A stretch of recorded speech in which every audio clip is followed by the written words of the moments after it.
स्वागत है महाराज। सुना है आपके महलों का स्वाद कहीं खो गया है। आप तो पूरी दुनिया के स्वामी हैं, फिर एक लकड़हारे की कुटिया में क्या ढूंढ रहे हैं? नहीं पिताजी, ऐसी बात नहीं है। आप शब्दों को पकड़ रहे हैं, भावनाओं को नहीं।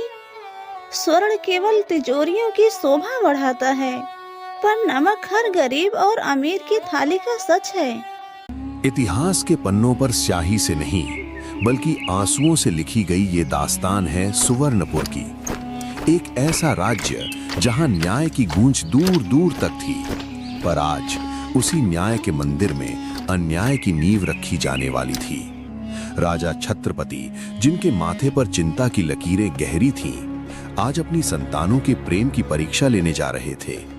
पर क्या प्रेम कभी परीक्षा का मोहताज होता है, या फिर अहंकार सच की आवाज को दबा देता है? रानी भानुमति की जहरीली जुबान ने राजा के कान भर दिए थे। आज की ये सभा केवल राजकुमारियों के भविष्य का फैसला नहीं करेगी, बल्कि ये राजा के विवेक की भी अंतिम परीक्षा होगी। ध्यान से सुनिए इन संवादों को, क्योंकि इनमें छिपी है नफरत की आग और सत्य की मिठास। मेरे मंत्रियों और प्रजाजनों, आज मैं यहाँ एक राजा के रूप में नहीं, एक पिता के रूप में खड़ा हूँ। राजपाट तो चलता रहेगा, पर इस सिंहासन का उत्तराधिकारी कौन होगा, ये केवल तलवार की धार तय नहीं करती, बल्कि हृदय की गहराई तय करती है। रूपा, चंद्रमुखी, तुम दोनों मेरी संतान हो, पर रानी भानुमति का कहना है कि तुम दोनों की नजरों में मेरा स्थान अलग अलग है। आज मैं चाहता हूं कि तुम इस भरी सभा में बताओ कि तुम्हारा ये पिता तुम्हारे लिए क्या है, तुम्हारा प्रेम मेरे प्रति कितना गहरा है। पिताजी, आपके इस प्रश्न ने मेरे हृदय को दुविधा में डाल दिया है। आप मेरी तुलना किससे करना चाहते हैं? क्या मैं कहूँ कि आप मेरे लिए आसमान हैं? नहीं, आसमान तो बहुत दूर की बात है। क्या मैं कहूँ कि आप मेरे लिए स्वर्ण हैं? नहीं, स्वर्ण तो निर्जीव है पिताजी। आप मेरे लिए वह ईश्वर हैं जो धरती पर साक्षात प्रकट हुए हैं। मैं आपसे अपनी हर सांस से ज्यादा प्रेम करती हूँ। अगर आप कहें तो मैं अपनी आँखों की रोशनी आपको दान कर दूँ। आप मेरे लिए उन तमाम हीरे जवाहरात से कीमती हैं जो इस तिजोरी में बंद हैं। मेरी दुनिया आपसे शुरू होकर आप पर ही खत्म होती है। आप मेरे भगवान हो पिताजी। अद्भुत! छोटी राजकुमारी ने तो साक्षात भक्ति का प्रमाण दे दिया। महाराज, ऐसी संतान तो बिरले में ही मिलती हैं। पर बड़ी राजकुमारी चंद्रमुखी आज मौन क्यों है? क्या उनके पास शब्दों का अकाल पड़ गया है, या फिर उनकी नजरों में पिता का मोल कुछ और ही है? क्यों चंद्रमुखी? रानी माँ, शब्द तभी फूटते हैं जब सत्य हृदय से जुबान तक आता है। पिताजी, छोटी बहन रूपा ने आपको ईश्वर कहा, वह सत्य हो सकता है, पर मेरे लिए आप ईश्वर नहीं, आप मेरा आधार हैं। और मेरा प्रेम आपसे उतना ही है जितना भोजन को नमक से होता है। नमक? चंद्रमुखी, क्या मैंने सही सुना? एक बार फिर से कहो, तुमने मेरी तुलना किस चीज से की? हाँ पिताजी, नमक, क्योंकि नमक ही वह तत्व है जो अदृश्य रहकर भी सर्वोपरि है। आप थाली में रखे उस सोने के वर्क वाले मिष्ठान को देखिए। अगर उसमें चीनी ना हो तो वह फीका है, पर अगर उसमें नमक का संतुलन ना हो तो वह जीवन के लिए जहर है। नमक स्वास्थ्य है, नमक शक्ति है। बिना नमक के इंसान का शरीर गल जाता है। मेरा प्रेम आपके लिए दिखावे का सोना नहीं, बल्कि वह अनिवार्य नमक है जिसके बिना मेरा अस्तित्व बेस्वाद है। सुना महाराज, सुना आपने? यह लड़की कितनी धूर्त है। यह भरे दरबार में आपकी तौहीन कर रही है। यह कह रही है कि एक सम्राट जो लाखों सैनिकों का स्वामी है, उसकी कीमत महज एक चुटकी नमक है। महाराज, नमक तो गलियों में बिकता है, नमक तो पसीने में होता है, नमक तो आंसुओं में होता है। क्या आप आंसुओं और पसीनों के बराबर हैं? यह लड़की आपको नीचा दिखा रही है, क्योंकि यह स्वयं को आपसे ज्यादा बुद्धिमान समझती है। चंद्रमुखी, तुमने मेरी ममता का अपमान किया है। मैंने तुम्हें रेशम के पालनों में झुलाया, तुम्हें ज्ञान दिया, और तुमने उस ज्ञान का उपयोग मुझे नीचा दिखाने के लिए किया। नमक? तुम चाहती हो कि मैं नमक की तरह साधारण बन जाऊं? मेरी कीमत स्वर्ण से कम है तुम्हारी नजरों में? नहीं पिताजी, ऐसी बात नहीं है। आप शब्दों को पकड़ रहे हैं, भावनाओं को नहीं। स्वर्ण केवल तिजोरियों की शोभा बढ़ाता है, पर नमक हर गरीब और अमीर की थाली का सच है। मैं आपको सच मानती हूँ, जिसके बिना जीवन संभव नहीं। क्या अनिवार्य होना बुरा है? मूर्ख लड़की, तर्क मत करो। तुम्हारी इस जुबान ने आज एक पिता के हृदय को छलनी कर दिया है। अगर मेरा प्रेम तुम्हारे लिए इतना ही नमकीन है तो जाओ, आज से तुम्हें इस महल का एक अन्न का दाना नसीब नहीं होगा। तुम्हें गर्व है ना अपनी इस नमक वाली सोच पर? तो आज से ये जंगल ही तुम्हारा घर होगा। सैनिकों, इसके आभूषण उतार लो, इसे साधारण दासी के वस्त्र पहनाओ और अभी इसी क्षण इसे राज्य की सीमा के उस पार खूंखार वन में छोड़ाओ। मैं देखना चाहता हूं कि तुम्हारा ये नमक तुम्हें जंगल में कैसे बचाता है। नहीं पिताजी, दीदी को माफ कर दीजिए। उनकी बात का मतलब वह नहीं था। चुप रहो रूपा। जो अपने पिता का सम्मान नहीं कर सकती, वह बहन कहलाने की लायक भी नहीं। महाराज, आपने आज न्याय किया है। ठीक है पिताजी, अगर आपकी ममता इतनी कमजोर है कि एक शब्द के बोझ से टूट गई, तो मुझे इस स्वर्ण महल की कोई आवश्यकता नहीं। मैं जा रही हूँ, पर याद रखिएगा, एक दिन आप इसी नमक के लिए तड़पेंगे और उस दिन आपको अपने इस बेटे की याद आएगी। प्रणाम पिताजी, मैं आपके इस स्वर्ण महल को छोड़कर अभी जा रही हूँ। अहंकार जब सर चढ़कर बोलता है तो इंसान को मोती भी पत्थर लगने लगते हैं। चंद्रमुखी को महल से धकेल दिया गया। रात के सन्नाटे में जहां केवल भेड़ियों की गूंज थी, वो राजकुमारी अकेली चल पड़ी। उसे नहीं पता था कि ये रास्ता उसे उस बंद दरवाजे की ओर ले जा रहा है जहां विक्रम उसका इंतजार कर रहा है। क्या होगा जब एक भूखा राजा जंगल की खाक छानेगा? क्या नमक वाकई अपना जादू दिखा पाएगा? महल की सुख सुविधाओं से निकलकर नियति ने चंद्रमुखी को मौत के मुंह में धकेल दिया था। सुवर्णपुर की सीमा खत्म हो चुकी थी और शुरू हुआ था कालवन, एक ऐसा जंगल जहां से आज तक कोई लौटकर नहीं आया। लोग कहते हैं यहाँ भटकती हुई आत्माएं रहती हैं, पर सच तो ये था कि यहाँ एक ऐसा राज दफन था जिसे राजा छत्रपति ने खुद अपने हाथों से मिटाने की कोशिश की थी। थकी हारी चंद्रमुखी के पैर जवाब दे रहे थे, तभी उसे अंधेरे के बीच एक जलती हुई लौ दिखी। वो लौ किसी मंदिर की नहीं, बल्कि एक रहस्यमयी कुटिया की थी, और यहीं से शुरू होने वाला था चंद्रमुखी के जीवन का वो अध्याय जो उसे राजकुमारी से एक योद्धा बनाने वाला था।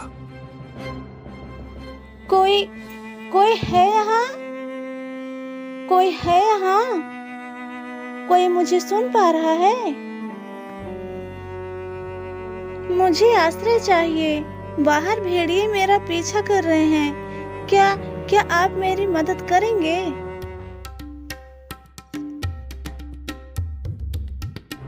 भेड़िए जंगल के हों या महलों के राजकुमारी, वे केवल मांस के भूखे होते हैं। पर तुम तो यहाँ अपनी रूह बचाने आई हो। अंदर आओ, क्योंकि इस दरवाजे के पार नफरत का प्रवेश वर्जित है। आप मुझे कैसे जानते हैं? और आप इस डरावने जंगल में अकेले क्या कर रहे हैं? मैं समय का हिसाब रखता हूँ चंद्रमुखी। मैं यहाँ तब से हूँ जब तुम्हारे पिता ने अपने पहले दुश्मन को धूल चटाई थी। लोग मुझे विक्रम कहते हैं, पर मैं केवल एक गवाह हूँ, उस बंद दरवाजे का गवाह जिसके पीछे तुम्हारी माँ के आखिरी शब्द लिखे हैं। क्या? मेरी माँ? पर पिताजी ने तो कहा था कि वे बीमारी से मरी थी। आप उनके बारे में क्या जानते हैं? बीमारी शरीर को लगती है चंद्रमुखी, पर महल के षड्यंत्र आत्मा को मार देते हैं। इस डायरी को देखो, इसके पन्ने सफेद नहीं हैं, ये आंसुओं से भीगे हुए हैं। तुम्हारी माँ जानती थी कि रानी भानुमति एक दिन तुम्हें भी इसी तरह बाहर निकाल देगी। देखो इस पन्ने पर क्या लिखा है। नहीं, यह कैसे संभव है? नमक जैसा प्रेम, यह शब्द इस डायरी में वर्षों पहले कैसे लिख दिए गए? क्या मेरी नियति पहले से तय थी? नियति तय नहीं होती, उसे गढ़ा जाता है। तुमने नमक का उदाहरण दिया क्योंकि तुम्हारी माँ ने तुम्हें यही सिखाया था। नमक वह सत्य है जिसे झुठलाया नहीं जा सकता। सुनो, आज की रात तुम्हारा पिता चैन से सोएगा, पर कल से उसके महल की हर चीज बेस्वाद होने लगेगी। उसका अहंकार उसे तबाह कर देगा। नहीं, मैं उन्हें तबाह नहीं करना चाहती। वे मेरे पिता हैं। उन्हें बस गलत समझा गया है। मोह अभी भी बाकी है। जिस पिता ने तुम्हें भेड़ियों के सामने फेंक दिया, उसके लिए दया? याद रखना, जब तक पुराना वृक्ष नहीं गिरता, नया अंकुर नहीं फूटता। राजा को अपनी गलती का एहसास तब होगा जब वो खुद इसी मिट्टी में सोएगा और उसे एक निवाले नमक के लिए गिड़गिड़ाना पड़ेगा। तो मुझे क्या करना होगा? क्या मैं यहीं घुट-घुट कर मर जाऊं? नहीं, तुम्हें इस बंद दरवाजे के पीछे के हुनर को सीखना होगा। मैं तुम्हें वो कला सिखाऊंगा जिसे स्वाद का जादू कहते हैं। तुम एक साधारण लड़की बनकर रहोगी, एक लकड़हारे की बेटी, और जब समय आएगा तो तुम राजा को वो नमक खिलाओगी जो उसके घाव भी भरेगा और उसका अहंकार भी नष्ट करेगा। क्या तुम तैयार हो अपनी पहचान मिटाकर एक नई पहचान गढ़ने के लिए? हाँ, अगर मेरे पिता को सच दिखाने का यही रास्ता है तो मैं तैयार हूँ। मैं दिखाऊंगी कि नमक की असली ताकत क्या होती है। महाराज, क्या बात है? आप अभी भी उस बदतमीज लड़की के बारे में सोच रहे हैं? उसने आपका अपमान किया है। उसे जंगल में अपनी औकात पता चल जाएगी। अब चैन से सोइए, कल से नया सूरज उगेगा और राज्य में केवल वही होगा जो हम चाहेंगे। भानुमति, क्या मैंने जल्दी तो नहीं की? वो मेरी संतान थी, नमक। उसने नमक ही तो कहा था। वही तो नमक, जिसकी कोई इज्जत नहीं। भूल जाइए उसे। आपकी दूसरी बेटी रूपा है ना, वह आपको ईश्वर मानती है। वही असली प्रेम है, बाकी सब तो कड़वाहट थी।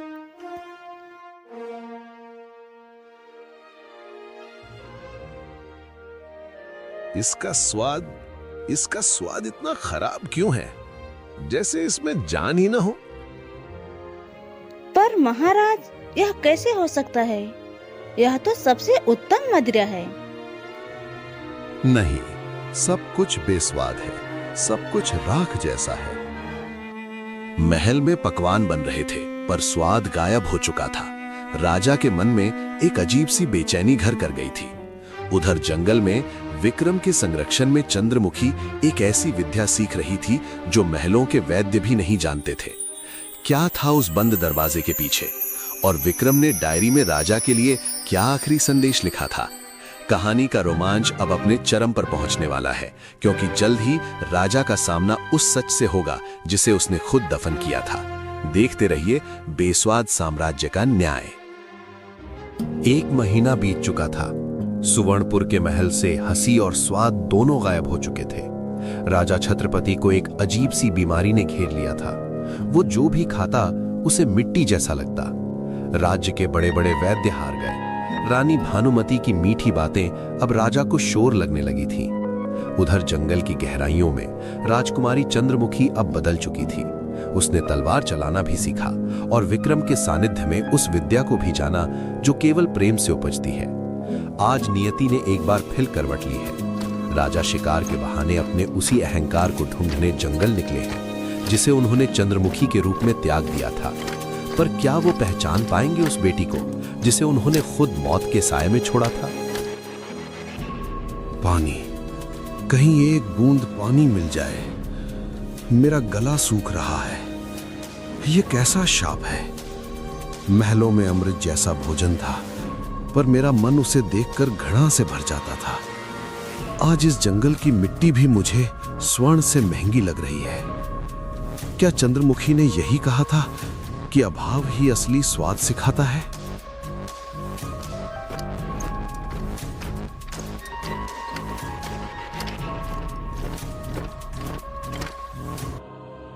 ए लड़की सुन, मैं इस राज्य का राजा हूं। मुझे पानी चाहिए और कुछ भोजन। मैं अपनी सारी स्वर्ण मुद्राएं तुम्हें दे दूंगा। महाराज, इस जंगल में सोना पेट नहीं भरता और मुद्राएं प्यास नहीं बुझाती। यहाँ केवल कर्म का फल मिलता है। आप बैठिए, मैं आपके लिए शीतल जल और सादा भोजन लाती हूँ। स्वागत है महाराज। सुना है आपके महलों का स्वाद कहीं खो गया है। आप तो पूरी दुनिया के स्वामी हैं, फिर एक लकड़हारे की कुटिया में क्या ढूंढ रहे हैं? ये क्या जादू है? एक महीने बाद मुझे किसी चीज का स्वाद आया है। ये साधारण सी दाल दुनिया के हर पकवान से श्रेष्ठ है। इसमें ऐसा क्या मिलाया है तुमने लड़की? क्या ये कोई जादुई जड़ी बूटी है? नहीं महाराज, इसमें कोई जड़ी बूटी नहीं है। इसमें केवल वही नमक है जिसे आपने तुच्छ कहा था। मैंने इसमें उतना ही नमक डाला है जितना एक पिता के हृदय में अपने संतान के लिए ममता होनी चाहिए। महाराज, क्या अब भी आपको यह नमक सस्ता लगता है? ये आवाज, ये शब्द, कौन हो तुम? अपना नकाब हटाओ। चंद्रमुखी, मेरी बच्ची, तुम जीवित हो? मैंने तुम्हें मरने के लिए छोड़ दिया था और तुम आज मेरा पेट भर रही हो। पिताजी, आपने मुझे नहीं, आपने अपने विवेक को त्याग दिया था। आपने कहा था कि नमक कौड़ियों के भाव बिकता है, पर आज देखिए, आपकी सारी सल्तनत उस एक चुटकी नमक के आगे छोटी पड़ गई। मैंने आपसे कहा था कि मैं आपसे उतना ही प्रेम करती हूँ जितना खाने को नमक से होता है। महाराज, अब भी समय है। वो बंद दरवाजा खोलिए। इसमें रानी भानुमति के वे पत्र हैं जो उसने दूसरे राज्य के राजाओं को लिखे थे, आपको मारकर सिंहासन हड़पने के लिए। जिसे आप ईश्वर मान रहे थे वो जहर थी, और जिसे आपने नमक समझकर फेंका वही आपकी दवा निकली। भानुमति, तेरा खेल खत्म हुआ। सैनिकों, इस गद्दार औरत की बेड़ियां लाओ। तूने मेरे कान भरे, मेरी बेटी को मुझसे दूर किया। आज मैं तुझे वही सजा दूंगा जो तूने इसके लिए चुनी थी। इसे काल कोठरी में डाल दो और हुक्म है मेरा, इसे ताउम्र ऐसा भोजन दिया जाए जिसमें नमक का एक दाना भी ना हो। ये तड़पेगी उस स्वाद के लिए जिसे इसने अपमानित किया था। राजा छत्रपति, याद रखना, सिंहासन सोने का हो सकता है, पर राजधर्म हमेशा नमक जैसा साफ और सच्चा होना चाहिए। मेरा काम पूरा हुआ। और इस तरह सुवर्णपुर के महल में फिर से खुशियों का स्वाद लौट आया। राजा ने अपनी बेटी से माफी मांगी और चंद्रमुखी को अपना उत्तराधिकारी घोषित किया। रानी भानुमति को उसके किए की सजा मिली, बेस्वाद जीवन। ये कहानी हमें सिखाती है कि अहंकार में हम अक्सर उन लोगों को खो देते हैं जो हमारे जीवन के लिए सबसे जरूरी होते हैं। चमक धमक वाली चीजें हमेशा कीमती नहीं होती। कभी कभी सबसे साधारण चीज ही सबसे बड़ा सत्य होती है। जैसे कि एक चुटकी नमक,